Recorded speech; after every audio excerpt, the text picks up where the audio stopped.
غور کے ساتھ سورہ مومنون کی ان ابتدائی آیات پر غور کرنا چاہیے۔ رب فرماتا ہے قد افلح المؤمنون، تحقیق مومن کامیاب ہو گئے۔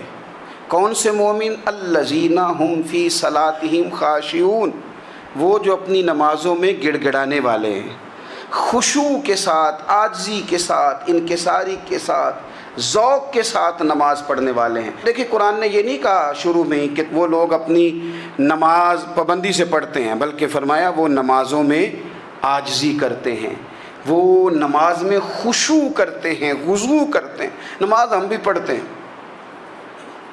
ڈھیر سارے لوگ ہیں جن کا یہ مطالبہ ہے کہ میرا نماز میں دل ہی نہیں لگتا۔ پہلی بات تو یہ ہے کہ دل نہ بھی لگے تو نماز پھر بھی پڑھنی ہے، اور دوسری بات یہ ہے کہ دل لگانے کو بھی تو کچھ انسان کے پاس چیزیں ہونی چاہیے نا، کوئی ضروریات ہوتی ہیں۔ سب سے پہلی بات یہ کہ مسئلہ نماز کا نہیں، مسئلہ اہمیت کا ہے۔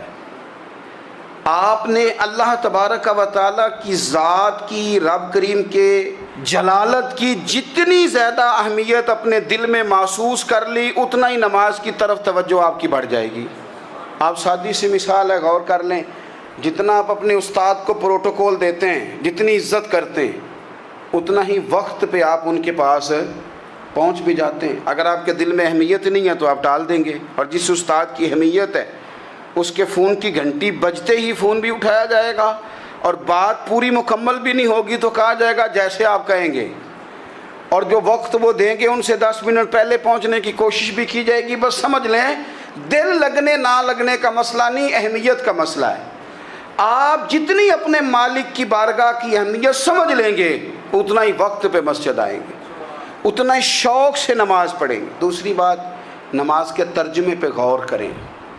آپ یقین کریں اگر نماز کا ترجمہ ہمیں آ جائے نا تو ہمیں تو یوں لگے کہ ہم تو اپنے مالک کی بارگاہ میں عرض و معروض کرنے حاضر ہوئے ہیں۔ یہ سورہ فاتحہ ہی دیکھ لیں آپ، حضور فرماتے ہیں، رب فرماتا ہے سورۃ فاتحہ آدھی میری ہے آدھی میرے بندے کی ہے۔ جب اس نے کہا الحمدللہ رب العالمین الرحمن الرحیم مالک یوم الدین ایاک نعبد و ایاک نستعین، جب یہاں تک وہ لفظ کہتا ہے تو یہ حصہ میرا تھا۔ اس نے اپنے رب کی تعریف کی، اور جب کہا نا اس نے اہدنا الصراط المستقیم، اب بندے نے التجائیں شروع کر دی۔ اس نے کہا کہ مالک بھی تو ہے، رحمان بھی تو ہے، رحیم بھی تو ہے، عبادت بھی تیری کرتے ہیں تو مدد بھی تو تجھی سے مانگنی ہے نا۔ اب مہربانی فرمانا اہدنا الصراط المستقیم، ہمیں سیدھا راستہ دکھا دے، صراط الذین انعمت علیہم، ان لوگوں کا راستہ دکھانا جن پر تو نے انعام کیا ہے، غیر المغضوب علیہم ولا الضالین، ان کے راستے پہ نہ چلانا جن پر تیرا غضب ہوا، جو گمراہ ہو گئے ان کے راستے۔ تو نماز میں جب ترجمے پر آپ کا غور ہوتا ہے تو آپ کا تو دل خود بخود لگ جاتا ہے، شوق بڑھ جاتا ہے آپ کا۔ تو اتنی چیزیں ہم زندگی میں یاد کرتے ہیں، تو اگر ترجمہ بھی نماز کا یاد کر لیں اور پھر شوق سے پڑھیں تو آپ یقین کریں طبیعت کھنچی چلی آئے۔ ہمارے یہاں کچھ لوگ نماز پڑھتے ہیں پر بڑی لاپرواہی سے پڑھتے ہیں، کبھی ادھر دیکھتے ہیں کبھی ادھر دیکھتے ہیں، کبھی بال سہلاتے ہیں۔ وہ میں نے دیکھا ہے سجدے جا رہے ہیں تو سیانے سیانے بندے کبھی کپڑے کو چھیڑ رہے ہیں کبھی جگہ کو چھیڑ رہے ہیں۔ میرے نبی کریم صلی اللہ تعالیٰ علیہ وسلم نے فرمایا ان لوگوں کا کیا حال ہے جو اپنی نماز میں نظریں آسمان کی طرف اٹھاتے ہیں، رکوع سے اٹھے تو اوپر دیکھنا شروع کر دیا، کیا حال ہے ان کا۔ اور پھر حضور نے ایک موقع پر تو سختی فرمائی، فرمایا جو نماز پڑھتے اپنی نظریں آسمان کی طرف اٹھاتا ہے وہ باز آ جائے، ورنہ ایسا نہ ہو کہ رب اس کی آنکھیں ہی چھین لے، وہ باز آ جائے اس کام سے۔ خشوع کے ساتھ نماز پڑھے، عاجزی کے ساتھ نماز پڑھے، اس کا دل لگا ہوا ہو نماز کے اندر۔ میرے نبی پاک صلی اللہ تعالیٰ علیہ وآلہ وسلم کے غلام حضرت انس بن مالک رضی اللہ تعالیٰ عنہ فرماتے ہیں کہ رسول پاک صلی اللہ علیہ وسلم نے مجھ سے فرمایا تھا کہ بیٹے نماز میں ادھر ادھر دیکھنے سے بچو، کیونکہ فرمایا نماز میں ادھر ادھر توجہ کرنا یہ بندے کو ہلاک کر دیتا ہے، ہلاکت ہے اس میں اگر تم نے ادھر ادھر توجہ کی۔ نماز تم مالک کی بارگاہ میں کھڑے ہو اور تم دیکھ ادھر ادھر رہے ہو۔ تو ایک تو نماز عاجزی کے ساتھ، پھر فرمایا والذین ھم عن اللغو معرضون، وہ لوگ جو فضول باتوں سے، لغویات سے اپنا منہ پھیر لیتے ہیں، فضولیات سے۔ ہمارے ہاں نا بہت سارے لوگ ایسے ہیں جو بلا وجہ ان چیزوں میں دلچسپی لیتے ہیں جو ان کے مطلب کی نہیں ہے، ان کے مطلب کی مطلب آپ کسی سے ملنے کہتے ہیں کیا حال ہے، ٹھیک ہے جی، بچوں کا کیا حال ہے، ٹھیک ہے، بچے کتنے ہیں؟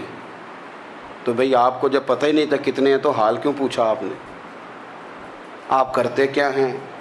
آپ کا بڑا بھائی کیا کرتا ہے، چھوٹا بھائی کیا کرتا ہے، ابا جی کیا کرتے ہیں؟ بھئی آپ کے مطلب کی بات نہیں، آپ مطلب کی مقصد کی بات کریں، بے مقصد باتوں میں الجھنے کی ضرورت نہیں ہے۔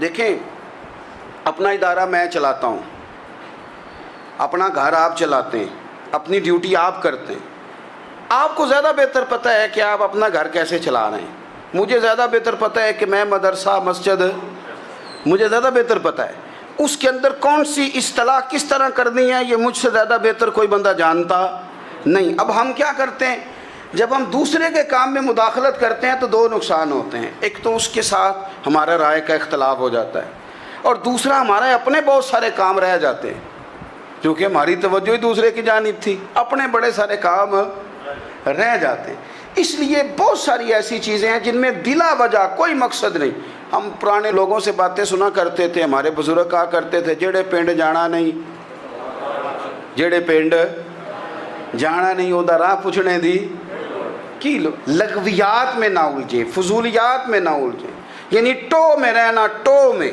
آپ یقین کریں، میں نے پرسنلی طور پہ اس چیز کو محسوس کیا ہے کہ ہمارے بہت سارے اہم حقوق صرف اس لیے مس ہوتے ہیں کہ ہماری اپنے سے زیادہ توجہ سامنے والے پہ ہوتی، سامنے والے۔ میں نے دیکھا بڑے بڑے عجیب سوال اور بڑے بڑے انوکھے سوال، مطلب یہ کہ اتنی لمبی چوڑی، اور لوگوں کو بڑا پتہ ہوتا ہے یہ فلاں آدمی جو ہے اس کے بچے کتنے ہیں، وہ بیاہ کہاں پہ ہیں، کس کس علاقے میں ان کی شادیاں ہوئی ہیں۔ اتنی تفصیلات کی ہمیں ضرورت نہیں ہے۔